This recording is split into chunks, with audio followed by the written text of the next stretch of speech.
자고 일어나는데 갑자기 입이 안 움직여요. 눈이 안 감기고 계속 눈물이 마르니까 빡빡하고 불편해요. 낫긴 할까? 내가 지금 당장 뭐 해야 되는 건 아닐까? 이런 걱정하고 계시지 않나요? 아마 이 영상을 보고 계신 90%의 환자분들은 본인 상황이 정말 최악이다라고 생각하시겠지만 이 영상만 보셔도 무난히 회복할 수 있습니다. 저에게 찾아와 주신 안면마비 환자분들은 대부분 일반적인 케이스보다는 조금 어려운 편에 속하는 경우가 많습니다.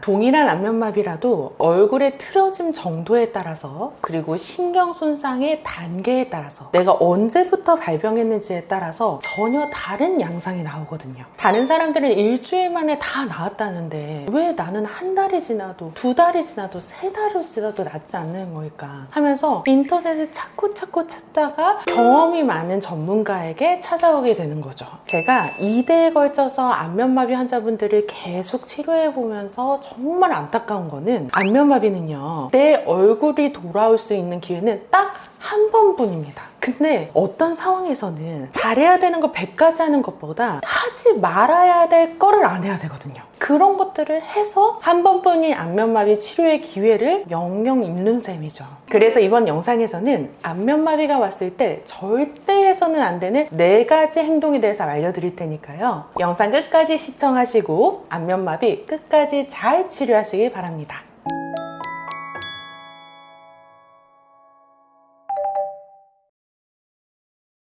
안면마비 종류는 실제로는 엄청 많지만 우리 환자분 입장에서 생각하면 4가지로 나눌 수 있어요. 첫 번째는 뇌 안에서 생긴 안면마비예요. 중추성 안면마비라고 하는데 이 안면마비의 경우에는 그냥 바로 응급실로 실려가야 됩니다. 뇌졸중이나 뇌경색, 중풍이 온 거거든요. 이 질환 같은 경우에는 한의원에서나 일반 의원에서 볼 수 있는 질환은 아니에요. 두 번째는 뇌 바깥인 안면신경에 문제가 생기는 거예요. 특발성 안면마비라고 해서 원인이 다양하지만 결국에는 신경 면역력이 떨어져서 생긴 벨마비입니다. 대부분의 환자분들이 바로 이 벨마비에 해당돼요. 세 번째는 대상포진으로 인한 안면마비입니다. 람세이 헌트 증후군이라고 해서 특정 질환으로 인한 안면마비죠. 마지막으로는 성형수술을 했거나 교통사고가 났거나 어떤 바깥의 원인으로 인해서 잘못 건드려서 생긴 외상성 안면마비가 있습니다. 이 안면마비 전체의 공통점은 치료 초기에 빠르고 정확한 진단과 함께 너무 크게 안면을 움직이지 않는 것이 중요합니다.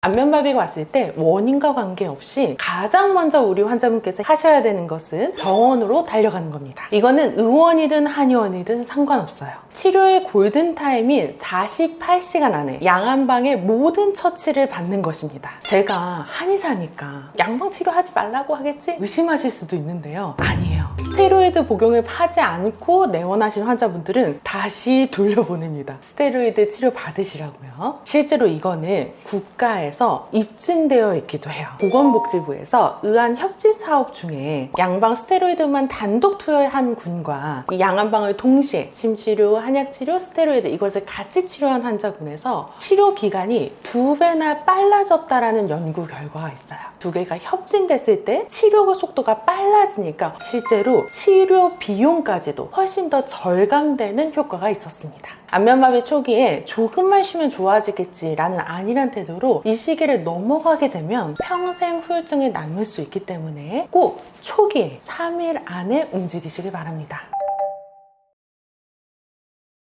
안면마비가 왔을 때 가장 하지 말아야 될 것 첫 번째는 패닉에 빠지지 않는 겁니다. 혹시 이 영상 보고 계신 분도 패닉에 빠져 계신가요? 그럴 필요 없으세요. 왜 그러냐면 패닉에 빠졌거나 불안을 느끼거나 공포에 느낄수록 우리 몸의 감정체계와 더불어서 신경면역력이 더 떨어지게 됩니다. 그렇게 되면 내 몸의 교감신경, 스트레스 반응이 활성화되면서 안면신경을 복구하고 세포가 재생되는 그런 과정들이 느리게 일어나요. 하지만 신경은 손상 직후부터 바로 재생을 시작합니다. 조금 시간이 걸릴 수가 있지만 얼굴 움직임은 결국 돌아오게 돼요. 빠르면 1주, 2주 만에도 돌아오고요. 조금 느리게 되고 신경 손상이 좀 많이 일어난다면 2개월, 3개월 만에 돌아오기 시작합니다. 마치 우리가 잔디를 확 깎고 난 다음에 얘가 바로 자라 올라오는 게 아니라 자연의 회복 주기에 따라서 서서히 자연스럽게 올라오듯이 이 부분을 전문가를 믿고 조금 마음을 안정시키고 천천히 따라오셔야 돼요.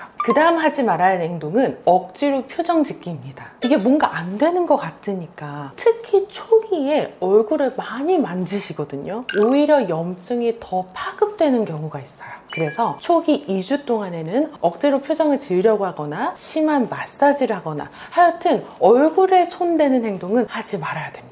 이와 더불어서 뭔가 발음이 세고 양치할 때도 푹푹 새니까 억지로 발음을 잘 하기 위해서 발음을 열심히 연습한다거나 아니면 굳었으니까 빨리 풀어야 돼 해서 강한 마사지를 하는 것도 모두 다 안 좋습니다. 감기 걸리면 어떠나요? 나 감기 걸렸으니까 막 달리나요? 그렇지 않죠. 운동하지 않고 그냥 약 먹고 쉬어야 되는데 안면마비 초기도 이 감기 초기와 같아요. 충분히 쉬고 건드리지 않는 것이 더 중요합니다.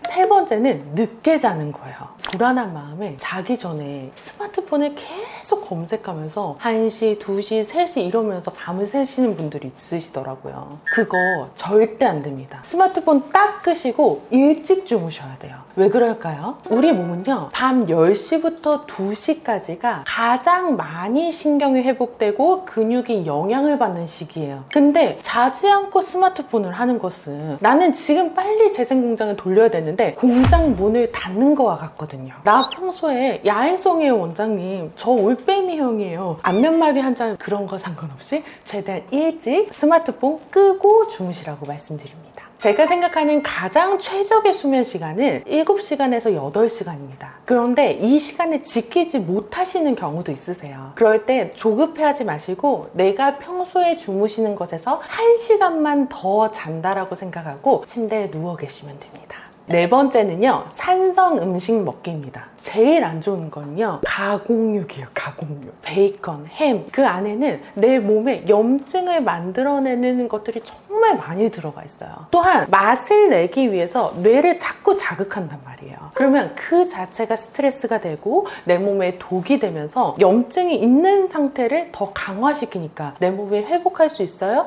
없어요. 그래서 안면마비가 걸리신 환자분들은 최대한 한식 위주로 드시라고 그래요. 가장 좋은 거는 죽처럼 드시는 겁니다. 술, 담배는 당연히 안 되겠죠. 맵고 짜고 기름지고 최대한 위장을 자극하고 뇌를 자극할 수 있는 음식을 피해 주시는 것이 좋습니다.